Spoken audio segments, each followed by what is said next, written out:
Welcome back to another practical spiritual advice by Infinite You, which is me, which is you, which is we. This is going to be another ride. It's been a little while, and today is November 15th, 2024. Within the galactic calendar, it is Blue Magnetic Monkey, or Guided by Magic. Hi, everyone. My name is Harold Honow. I'll be your guide. I'm also the owner and founder of Infinite You, Wellness Plus Synergy. You can find all of our products and some of our articles, other podcasts, and other things that we do at infiniteyou.info. All right, so like I said, it's been a little while. Thank you guys for being patient, and I want to dive in to today's podcast kind of quick. I want to get this, let's get the information out there. Let's not beat around the bush. Let's not go through all the pleasantries. If you're new, go back. If you're on, caught up with everything, then welcome. Let's get going. So again, today is 11/15/2024, and today's episode is America Gets Her Philosopher's Stone. And the reason I'm making this episode is I want to clarify some of my interactions, my personal interactions with the Philosopher's Stone, aka the Centimani Stone. I also want to dive into a little bit of the history and information that I have, which, I guess, I have a lot of information, but I didn't write notes down. We're winging it. I felt inspired today to get on here because, we're in the middle of this creation point within the Tzolk'in, which is a part of the galactic calendar timekeeping system. And we're in the birthing process within the Hunab Ku, or the galactic butterfly. So it's a lot of really cool things going on. And so I'm very inspired to push this information out. So, maybe not everyone's heard of the Philosopher's Stone. And, I don't know if I had heard of it before my spiritual awakening. But the Philosopher's Stone came to me in October of 2018. And it didn't come in the form of the Philosopher's Stone. It came in the form of the Centimani Stone, with some hints, and definitely like it was speaking to me. and so this is kind of weird, right? So this is how. So I'm a practical spiritual advisor. A lot of the stuff that I do is really embedded in my experience. And it's not all woo-woo. It's just how I'm decoding that this world is communicating. So when I say that the stone was speaking to me, this would equate to me being guided by my gut and excitement to a YouTube video that had information, where the information started putting people, places, and things together with other people, places, and things that are part of my personal story. And so that's communication. And so it's not a, hey, Harold, I'm a Philosopher's Stone, not a Centimani Stone. And this, it's not speaking to me in that way. It's speaking to me through this holographic matrix. And again, that if you've been following along and you're caught up with this now, that's how I express that this world this is how you take your part in it. This is the communication that you're getting. This is the practical spiritual advice. Is right now you put a call out to, recently you maybe wanted to know how to alchemize things, or you had dreams and you didn't know what word you needed in place of, how do I turn my dreams into reality? And that would be called alchemy. And alchemy is what happens when you squeeze things together, when you rub them together for long enough and you heat things up and you create friction. and the friction begins to create a temperature raise. And then, the particles within the material start to separate, and then it starts to melt, and then it starts to mix and blend with the other material that it was once rubbing up against. And so that would be alchemy. And there's chemical alchemy. What I described was physical alchemy with a heating process. And there's other ways of creating alchemy. But at the end of the day, what you're doing is you're squeezing together some things and you're melding things together. And a lot of times what happens with that is you get that extra material that is the impurities within the alchemical process. Because, where we're at, and what the Philosopher's Stone has the ability to do is not only alchemize lead into gold, but it turns dreams into reality. And so in my function and the way that I have been operating since I had my awakening, and then as I look back, it's been part of my process the whole time. And, we have our own baseline frequency for each of us. And you can look back at the person that you are and the integrity that you have and that you've always had. And that would be your character. That would be your soul imprint, the person that you are. And no matter what the situation is, right? And so that's, it's how does the information of you and how you are permeate different geospatial locations and other people's intentions? Like, how well can you push your intention to keep places clean and organized and clarity to be had within whatever the location is. So let's not get into too much of that, but that's what we're here to do is alchemize and push the field from the center of us. And for me, since I had my awakening, it sent me on a path to eventually lead me to this stone that assists in this. And, some people would say that the Philosopher's Stone is not a physical stone. And some would say that if it is a physical stone, then there's only one or a few pieces. And I would say that, and I don't remember the gentleman's name, but it is a couple episodes maybe, or maybe it's a whole series on Gaia TV, where he is talking about I believe the Philosopher's Stone as well as the Centimani Stone, if I'm not mistaken. And some people have a thing with Gaia TV. There's conspiracy theories all over the place, but whatever you believe, with whatever kind of reality you have going on right now, if it seems like it's negative or things are telling you not to look at it, and then around the corner something says, look at it again, and without having fear in your heart, continue to look at things with clarity and make sure that you're not missing anything. Because things that may seem negative to you, if you look at with clarity and no fear, then you might find that there's a hidden code. There's something that obviously you were meant to look back on, right?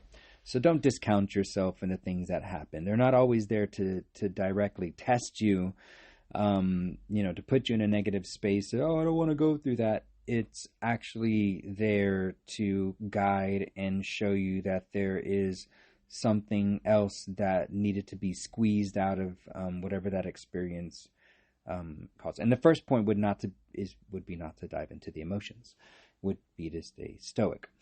So anyway, part of my journey has been to put the spiritual awakening into practical application. So that within itself is an alchemical process of combining the stuff within the not seen, which could be looked at as a negative charge, and then the material world, which could be looked at as a positive charge. And I'm trying to blend those two worlds together to create a new world, taking the information from our ancestors and connecting to our higher self, our future self, and bringing that into the now. That's also an alchemical process of taking polar opposites, the duality, and squeezing them together into the singularity moment. It's part of, if you look at the way a lot of perpetual mechanics is, there's like almost an ebb and a flow and a frequency and a rhythm of things. And when you can dive into the cosmic rhythm of things, then you find yourself flowing with contractions and expansions. And, you know, the alchemical process is that contraction, because you're squeezing everything together.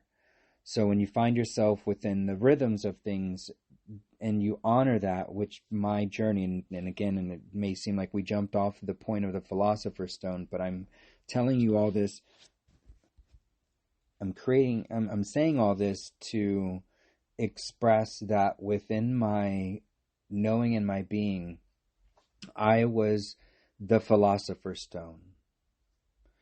And being a physical person and a multidimensional, non-physical person, conscious being, emotional being, thoughtful being, mindful being,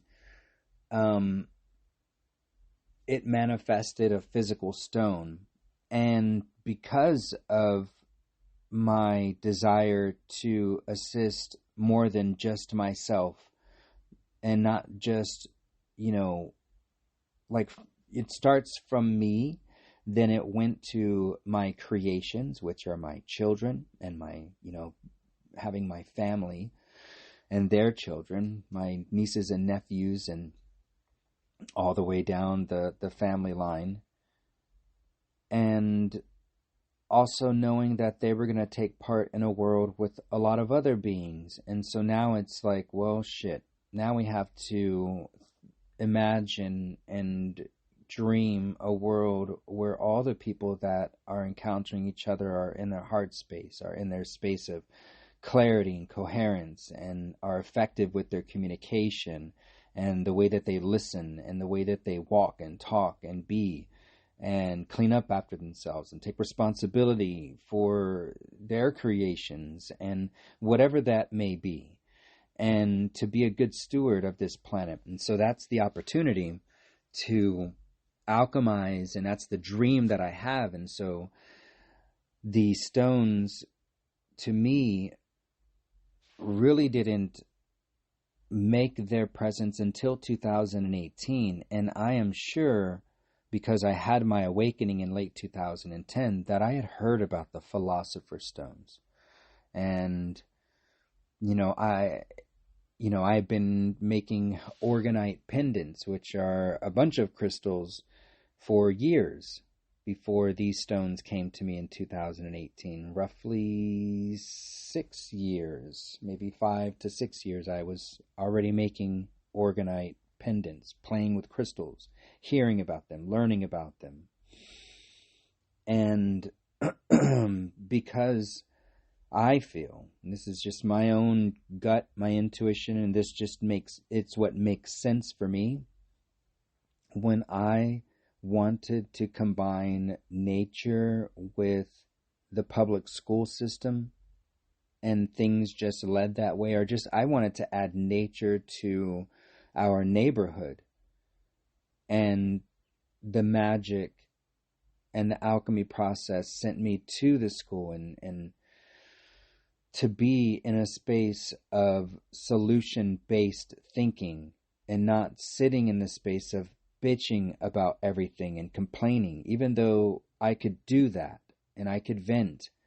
But at the end of the day, you can only vent out so much until you use that to direct it into creating the solution. And so I have been working and playing with creating this solution for a long time. And 2014 was a big point when I attempted to put a community garden in our neighborhood that we were living in at that time. And it led me to working with our children's school, Colonial Hills Elementary School. And the process was, it's my day off. The world hasn't shifted. Who's going to do this?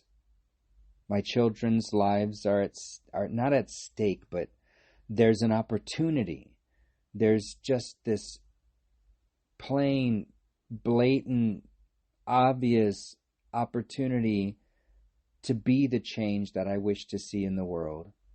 And I didn't see it. And so I became it. And so on my day off, after, I'm always scouting my city and wherever I go, and I'm looking at opportunities and ways to create and build and add on to maybe what exists, or refurbish or upgrade or completely build new.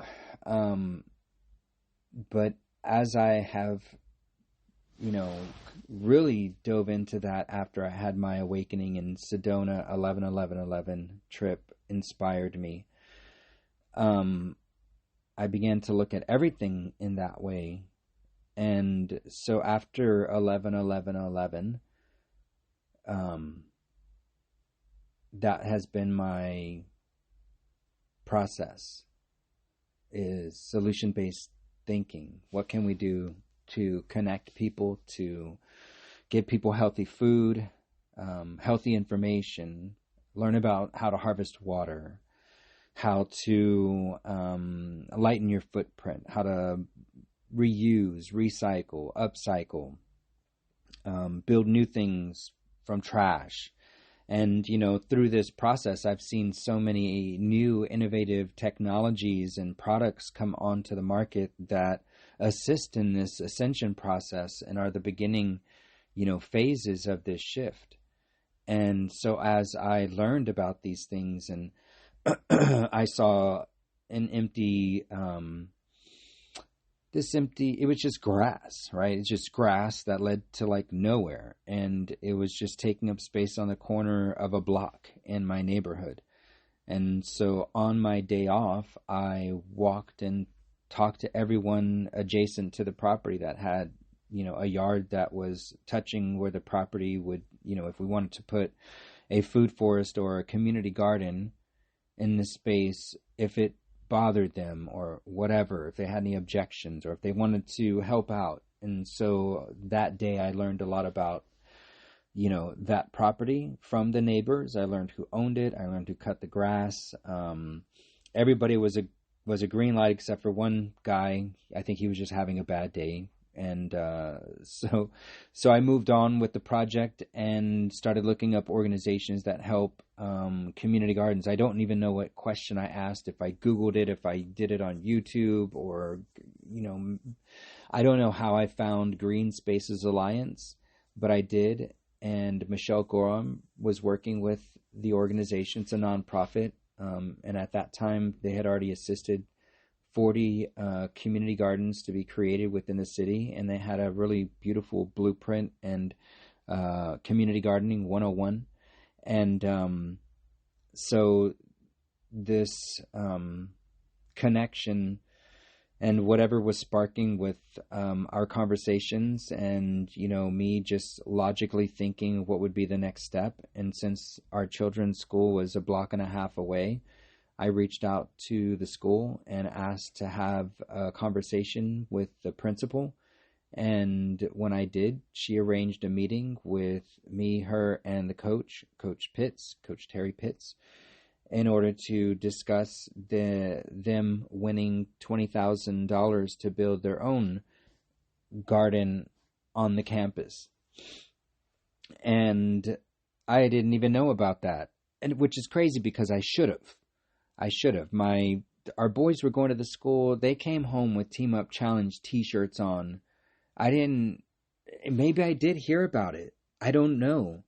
But for whatever reason, sometimes especially back in those days, I wasn't, where I am now, I pay attention to so many things. And when opportunities come out, I'm like, bing, bing, bing, bing, like radar. and I'm looking for networking and creating neural pathways to be successful in dreamscaping and, creating these nodal points where we link up and synergize. And so then I must not have noticed, which is fine. But now in the Beings book, which I have a chapter in the book called The Beings, you can find it on Amazon. In the chapter, I've got a picture in there that shows the boys, the twins, Malachi and Christian, with their Team Up Challenge shirts on. And the school, when I talked to the coach and the principal, they knew that part of the process was to have the parents on board. And so they invited me to come to their health and wellness fair, and I would set up with a table to give out seeds and soil and little cups with some alkaline water for them to fill and take home and grow something as they were just starting with their garden. And I was there on day one, that summer of 2014, I believe, or it may have been I think it was summer of 2014, and then going into the 2014-15 year. We built the 12 raised beds. I was there for the health and wellness fairs, meeting the parents and the children, letting them know the importance, letting them know about the garden that's now on their campus. Working at the alkaline water store, I met a gentleman, Doug Tolbert, who he was working with Juice Plus, and they working with like NASA and some other engineers to create these tower gardens to grow food vertically through a process called aeration, where you drop the water through the center pole contraption, I guess, whatever you want to call it, down the center, and it would go through the roots and, give them the nutrients, and it would just cycle the water through. And so a great idea, and he donated one to the school. So as the children would come out of the cafeteria after seeing the food from the garden in a section in the cafeteria line where it had food from the garden and then the rest of the other food, that they would get that, at this point, I know now that food was a contract through the Department of Defense. And so, we're going through a big shift right now, and some of these institutions that are in charge of what happens and the information that funnels through our public school system is all about to switch, maneuver. And right now, what I have been able to work with Colonial Hills, and what happened with that school is within 2 years, it became the 7th healthiest school in the nation. And so there's a lot of other schools, not just in the city or the state, but the nation, that are looking at them and another school in Corpus Christi. And I can't remember if there's if there's another school in Texas that has this, and I don't remember the name of the organization. I'm going to get it wrong, or I may get it right. Alliance for Healthier Generations, something like that. And you have to meet these standards, these requirements, upping the PE time for the children, so their cardio is more, they're outside more. And I think it was actual outside time had to be upped. And the junk food from the cafeteria, not just the cafeteria, but any snack food, vending machines, also from the faculty, they also had to be on board with this healthier approach to where they work. Right? I mean, essentially for teachers and the faculty, that's where they work. And the workplace was saying hey, we're going to get rid of this junk food. We're eating crap over here. We're all gaining weight. and it affects the mental state, affects the energetic state of a human being on the food that they intake and how heavy it is and what it does to the body and how many dyes are in it. So right now with, the RFK going at, our health system and the food and all of that stuff, look, I'm not trying to talk too much. This isn't about politics. I'm just saying some stuff is literally being restructured per what we need. Some feathers to be ruffled in order for this system. I've looked into it. This is how I know what's happening is an alchemical process. And a lot of the stuff, like I mentioned earlier, when it comes into the melting process, you get the negative and the positive, and you're seeing it all at once, and it's squeezing so close together, and you can't escape it. You can't get away from it. It's like it's everywhere. Everywhere you turn, something is trying to come at you, and it feels like that, in quotation marks, coming at you. It's not coming at you. It's just this process that we're going through. And so as we alchemize and we melt together the stuff that no longer needs to be, as we manifest a new reality, gets left behind. And so how that would look for us, for me, it's what's playing out. And so this is where the process that I've been going through, it's telling this alchemical process of what a philosopher's stone does. So let's go ahead and just jump back, and let's not stick on the school thing, just to know that the school became the 7th heavenly school in the nation, and we did a thing, and there's a 20-foot tall water harvesting cistern, a solar drip irrigation, a butterfly garden. They're composting. They, are doing all these amazing things. It's what we would want to see for our public school system. So there is an example that can be looked at, that my daughter Sadie and my boys Malachi and Christian, as well as Javi, they all got to see firsthand. They got to witness the beginning phases of this garden program, and from one day going from just a grassy corner by the building to a thriving garden with all the things that I mentioned a second ago. So there's that process of something that we look at, and it state that it was in when that I went to the school. Let's stick on the school for just a second, because I just want to express this. When Amber and I, my partner, my cosmic partner, my love, when we went to visit the school to check it out before the children started going there, we were walking down the hallway, and there were papers up on the wall that had the children draw themselves and ask themselves questions, and one side of the paper asked them some decent things, I guess, like I can't remember how their day was or something like that. And then one of the questions was, and what don't you like about yourself? And so these children were, my hair, my feet, they were literally thinking about the things that they don't like about themselves in this school, that I didn't know what that was supposed to do for them. And I still don't, other than confusion, which is okay, right? I'm not going to be mad at it. At the end of the day, everything serves its purpose, and we can look at it and say, I see what you did there, and honor it for what it did for us, which is give us clear eyes to see what we want or what we don't want. And so Colonial Hills is an amazing place that transformed from where it was to where it is. And it has been a few years since I've gone by the school to check on them in the garden program. I hear they're still doing great things.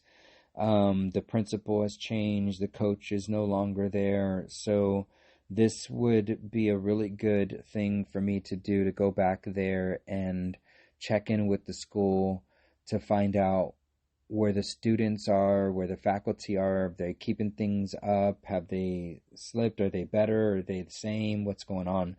And that way we can gather some more data, because that's a big thing with schools in general. If they're going to have a program like this, is it embedded enough in the curriculum or in the process of the way they do things day to day that not just sustains it, but elevates it and allows it to grow and thrive and become, a bigger staple within the school system, which is what we need right now. Like, this is the Philosopher's Stone at work, and I haven't even gotten to the good part. This is going to be about an hour long. We're halfway through.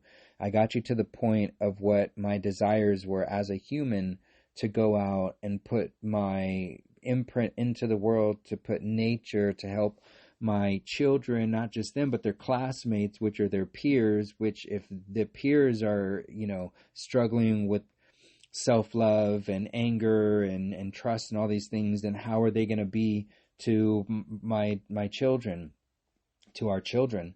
And so this is where that that bigger process is happening. What can we bring to them when we add nature to the mix, when we add breath work to the mix, when we add sustainability to the mix, when we add that they should be stewards of the planet that they're on into the public school system? And so that's where I will leave that. And, like I said, this school became the 7th healthiest school in the nation within 2 years, and all these amazing things. And so I feel that work that I did as, as I said earlier, a walking philosopher's stone. I was alchemizing my dreams into reality, taking negative and positive things and somehow, through my experience and through my walk and talk and the way my intentions were, my breath and the way I moved through this space created a thing. That's where we are. So 2017 is when the school officially became the 7th healthiest school in the nation. And by 2018, a few months, where were we? In February, we took a trip to Chichen Itza. We actually were on a cruise and stopped off at a few places. And Chichen Itza was the one sacred site that we visited on our cruise, on our adventure, our vacation. And so Amber and I, it was just her and I, we left the children behind at home. Thank you, Pam, for watching the children, Pamela. And so it was almost like a activation, and it connected some things that will circle back with the Philosopher's Stone. So just know that me personally, Amber personally, physically, we've been to Chichen Itza. We took a trip down to the Yucatan. And so in October of 2018, the Philosopher's Stone is brought to me via a business opportunity from my friend Eric McCool. And he called me up on a day that I was just about to finish training at a restaurant that I did not want to work at, and in the industry that I thought I had left behind once and for all, but got sucked back in because of money and, in quotation marks, the matrix. But at the end of the day, it's another pressure point. It's another nodal point in life that I can look back on and say, this experience right here is a little bubble of information. So that bubble of information led to a pressure point that, had a phone call come to me from my friend saying, hey, I have a business opportunity. I've got a bunch of crystals. I've got crystal wands. I've got pendulums. I've got some stones. I've got this, that, and the other, and I'll be in San Antonio next week, and if you're down, I can unload inventory to you, and because you're the spiritual dude in San Antonio, I trust you to be able to sell them. However, because of the price point I'm hooking you up with, just pay as you go. Let's work the deal out. And it got me, after the inventory came in, I think that by that weekend, I had already 2 events that I was vending at, made over $800 that weekend, first time going out and officially vending with the product. And it was amazing. And so it's what led me to where I'm at now. So before the Philosopher's Stones, or when the Philosopher's Stones came to me, it had already just immediately created this shift from me being in a restaurant, bartending and serving, and not wanting to do that at all, to getting the phone call from Eric McCool. What a last name, right? McCool. Well, you're going to pick up the phone, right? So anyway, he did tell me that first conversation that we had when he brought the opportunity to me, because I think he was in Arizona that day. And he said, Harold, the one stone that you need to look up, that is changing people's lives. It's this Sentimani stone. It's got like a bunch of myth and legend. He's like, I'll send you a couple videos and, just do some research. And I did, and I was blown away with some of the correlations and how powerful this stone was supposed to be. And, looking into the history, it's talked about in Buddhism, in Hindu text, and it's on, walls and paintings, and it's also correlated to these 3 red dots, and they're put together with 1 on top and the 2 on the bottom, and that this stone is said to be a part of a celestial body from the constellation, I think it's Canis Major, and I may be wrong on this, but where Sirius A and B are, that there was another celestial body that left that solar system and came into our solar system. Now, part of the information that came through, and this is where, I'm going to bounce around, because I'll say some things that I only know a little bit of information, and if I wanted to, I can deep dive and pull a bunch of information out of each bit and piece of this. But part of the information that came through was that we are in a tri-star system, and that would be Sirius A and B and our sun, and that they whip around in this elliptical orbit, and when they are furthest away would be the Dark Ages, and when they are closest together before they whip around each other, that would be the Golden Age. And it is like this Dark Age to the Bronze Age to, all the different ages into the Golden Age. And we are heading back into that process now. And so the 3 red circles would symbolize Sirius A and B, and then our sun. And so that's how I was learning about this symbol when I did my research that night that Eric said, do your research. And so this is how I'm going to start, so that's about it with all I have on, some of the ancient text and history and mystery about the Philosopher Stone. I can put that together in a video for another day.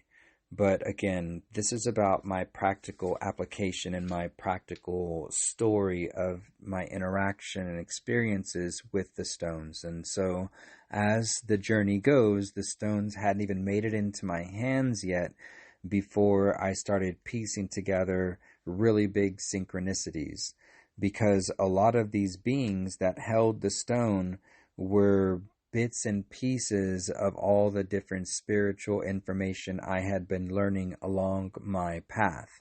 And so now that I have looked up the stones and I see this, red circle around 3 red dots, and see this sign for the first time from Eric McCool. And, I need to really look into, and I will here someday, into the exact dates that from when he called to when the stones actually came into my hand.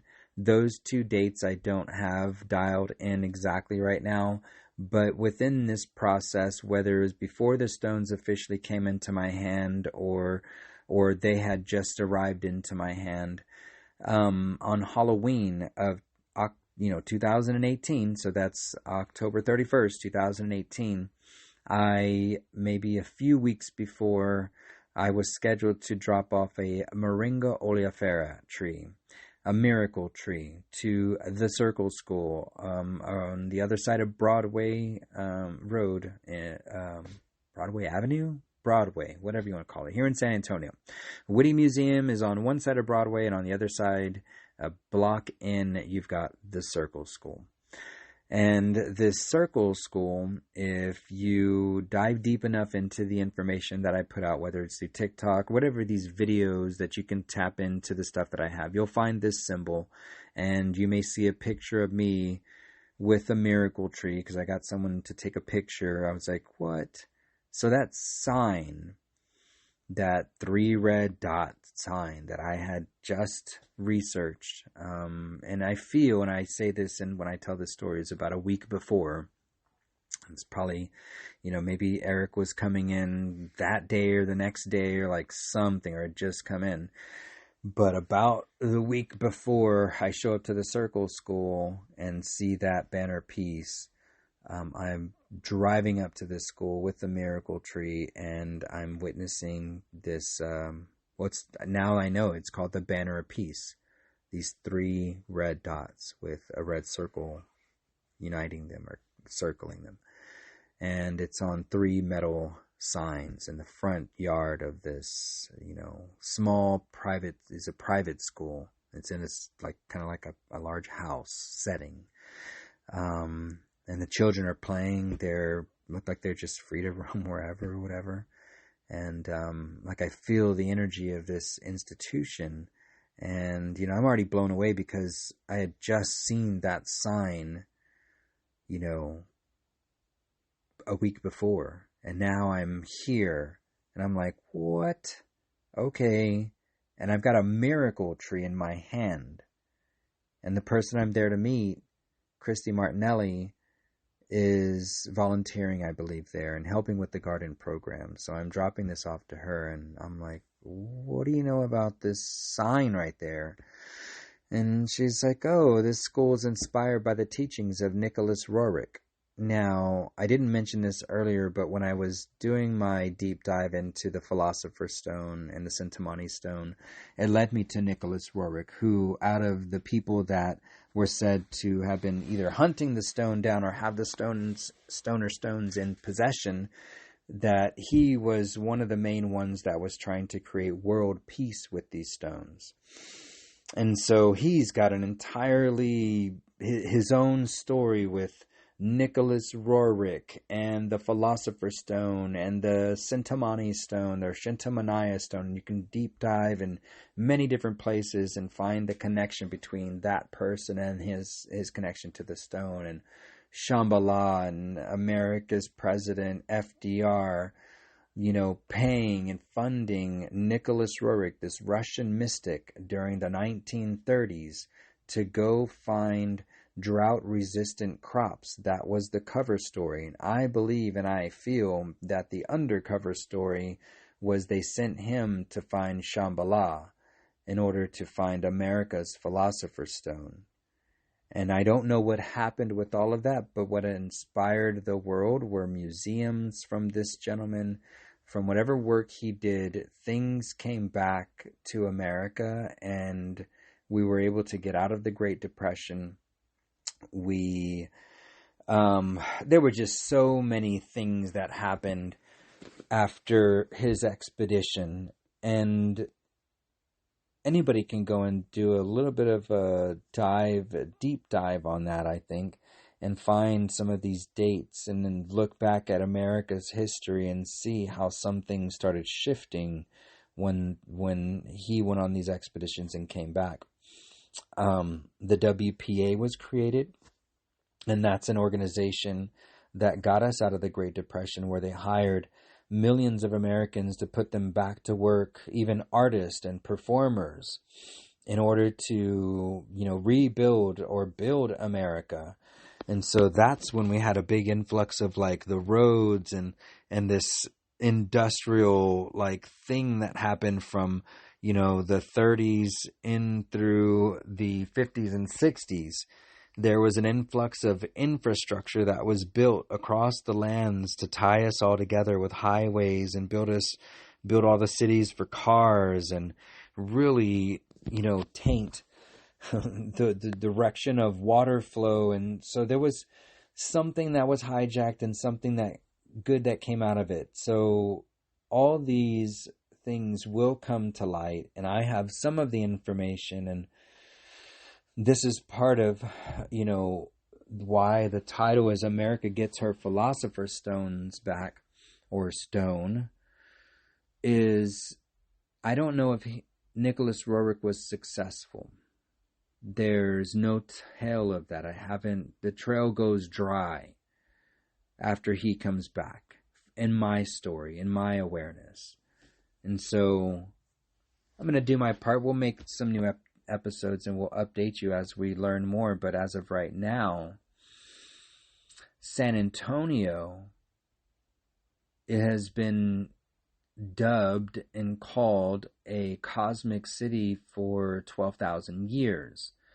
And connections between the Mayan ruins and the Hopi prophecy and Roswell and this calendar system that I like to use in the galactic calendar, and a town named Utopia and a city named Corpus Christi, which means the body of Christ, and the path that Amber and I took on the cruise was along the Ring of Fire path solar eclipse that happened in October last year.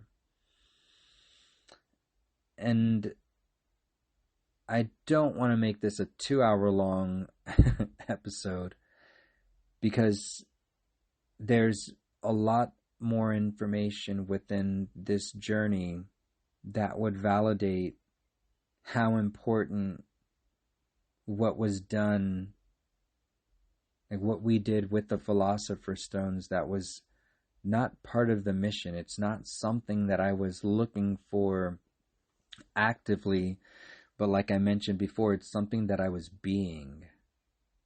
And in order for the masses to be able to physically have something that represents a metaphysical property or alchemical process that they cannot see, I, working with these stones, can show the alchemical process in a story and an experience that, especially in 2020, we all took part in. And as we're maneuvering through everything now, we're all taking part in it now. And I can, as the story becomes more complete and it brings, one of the missions that was already in the works before the Philosopher's Stone was put in my hand, was to grid the city of San Antonio with just humans being, almost like a Philosopher's Stone. And then the Philosopher's Stones came into my life. The mission was planned for 11/11/2018, right? So put the timeline together. The stones came just in time. These are things that you got to look at on a cosmological level, or maybe even maybe there are some nefarious energy beings out there, and the way this had to come together was not planned and plotted and put on paper and seen through remote viewers. How could they tag along on something that wasn't written on paper? How could they tag along on, someone saying, oh, wow, this song's on right now, I'm going to pick this song because whatever their higher self was guiding them to. So, we dive into the mission that was planned for 11/11/2018. I was winging it, and it was inspired by another soul brother that was in Sedona, living in Sedona at the time, Rionda Rowan. You can find him. He created an organization called Team Light, Unite the Collective. You can find them on YouTube. And he guided me to this expedition, and then the stones came in. And when I told Eric what we were doing, he said, I'll gift you a batch of stones for this mission.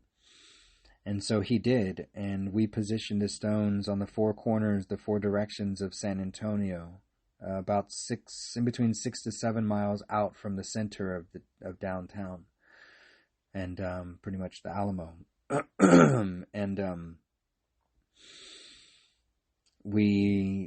I was guided to pick out a song, and it was from a group, two amazing people that have been blissing the world with their music and these tribal bass, um, I don't know, just tribal music that just gets my soul moving and reminds me of my past ancestral self or selves or whatever you want to call it, whatever this feeling is. And they're called Desert Dwellers, and it's Trevor and Amani. And the song we picked was called Dragon's Mist, and it was a remix by Kaminanda. They called it a remix. And so you can listen to that song, and if you want to picture the city of San Antonio, if you go to Google Maps, you can look at downtown and just like make it big enough to see all of the city, including like 1604, like get the whole city in your Google Maps. And then look at north, south, east, and west, and go at about 6.5 miles out from the center into each direction. And that's where we had humans, and that's where Philosopher stones are. And they're buried into the ground. And what we did is we did an activation, and I described the details in the book, the Beings book, and you can find that there. Here's my plug. I'm not going to tell you the details here. I'll go ahead and tell you. You can find the details in the book. But that activation was mixed in with Desert Dwellers, Dragon's Mist, and it's just so crazy, doing that. And Desert Dwellers, as a musical group, an entity, they had never been to San Antonio, especially to play any music. I don't know if either one of them have ever come through the city, maybe just through the airport. I don't know. I think I've talked to Mani now. Him and I are friends. I haven't had a chance to meet Trevor yet, but my journey has united me with the artists that I handpicked their music. And so that's why this needs a whole other part to tie that story in, to show how the intentions and what we did have created bonds that have transcended time and space and people, places, and things. Like, quite literally, when we get to the crux of this, holy moly, you're going to be so blown away, and you're going to have to sit there like that mad scientist, like conspiracy theorist guy that has like a whole white, a wall lit up with pictures and lines and thumbtacks, putting, threaded lines from one thing to another, closing loops on yourself. It's a quantum journey, and you're part of it. And Amani and Trevor and the music is part of this journey, and it can create something because it has already created something. So I can show what we did on 11/11/2018 with the Philosopher stones in hand and our intentions and our breath and our movement, that it did grid the territory of this space and showed me the secrets here. And the cosmic story that connects terrestrial with celestial, quite literally. And you can look at the creation story of San Antonio and the Paella people and the Cahuatecan tribe and all the people, the native people of these lands, and their stories when they connected to the Mother and to the Father Sky and Mother Earth. There is a new creation story happening that's taking us from just being spirits in the planet to being inhabitants in the physical, space outside on the for the most part on the crust of the planet, and then going to cosmic beings that connect to other planets and other star systems and other galaxies and other dimensions, and becoming our full self. And there's a process. It's going to be in a flash, and it's going to take a long time at the same time. As we're alchemizing the negative and the positive, no matter which way you cut and slice it. So Amani and Trevor are part of this journey, and their music is part of, some of the intentions and words and the things that they find to add into the mix when they create this journey for you. Because you can find them on SoundCloud, Spotify, YouTube, all over. They've traveled the world, putting their music out into the space. And to just know that anything that they've created, there's this like cosmic nodal connection that binds their music with an ascension process that unites the Philosopher's Stones with a cosmic city that is due to be recognized as such once again. And so the San Antonio River and its connection to the constellation Eridanus, and as Eridanus looks like a river / snake in the sky, it makes its way, and at the head of this snake, it leads to the next constellation, which is Phoenix. And so the signs are all written in the celestial. They're told here in the terrestrial. They're also told through our hearts and through the experiences that we've walked and talked through, and that we've, literally had intention, breath, and movement unite with other souls to alchemically create a new story and a new way of being. And, we are in a grand junction point of an old world and a new world. The old world, we know, everyone knows. It's not that nobody knows. This is the crux of it. This is the pinch point. This is the alchemical point. We know we can't keep going the same way and last forever. We all know that. Consuming and piling trash and creating things built to not last is not going to work. It is fast way down. It doesn't make sense. Nobody can make sense of that. So there are ways of honoring our mother and our father and learning how to synthesize, synergize, re-energize, alchemically process garbage into fuel, experiences into dream creations, right? Like there's ways of creating the new world. And that's what this journey of mine is to present to the masses. And so we're in the beginning phases of being able to tell this process, this story in bigger and better ways, using music, using lights, using film and, sound and water and air and like all the elements. And this is what we all bring to the table. And it's an infinite you journey. This is why every part of my business has been to take, my spiritual awakening and looking deeper and deeper into myself and, honoring my birth date of 11/22/77 at 11 p.m. sharp and all the cosmic alignments within my personal being and say, wow, I am this thing. I am the herald. I was born herald and I am herald. It is messenger of the gods. That is my part to play, as well as others in different ways. And some do it through music, some do it through dance, some do it through drumming, some do it through Reiki, some do it through storytelling. We all have our process, and mine has taken me to a cosmic expression and gritting territories like I'm, doing cosmic surgery on Gaia, and we've got paddles on her heart, and we're about to say, clear, boom.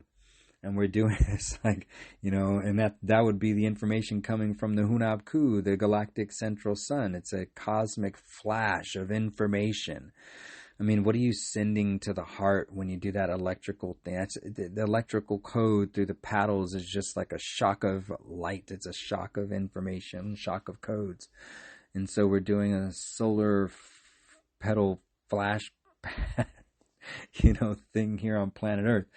And the thing is to take all of that raw information and turn it into a beautiful art piece journey that looks like a mandala expression of all these different perspectives, gleaming in, leaning into the story of themselves and the story of their heart, not leading forward with their head and their mind, but leading forward with the center of their self, their heart, until they can honor the full tops of themselves and the full bottoms of themselves as a new expression of self. And so this next alchemical process, and I'm going to speak on this for just a minute because it is something that is being worked through currently. It's not, and this is a theory. This is something that, as I put all of these pieces together and the way things align for me and present themselves, and, the numbers and the codes within it all, what we're doing is we're fluctuating our heart chakra, which is the beginning phases of the magic of the unseen, into the crown chakra space, which is the connection to the higher self information. And it's not just the mind, but it's the oversoul and the higher self. And when you put your heart into that as your new center point, it would create a larger, more information, light quotient type of being. It would put your center point at the 7th position and turn you into a 13 chakra being.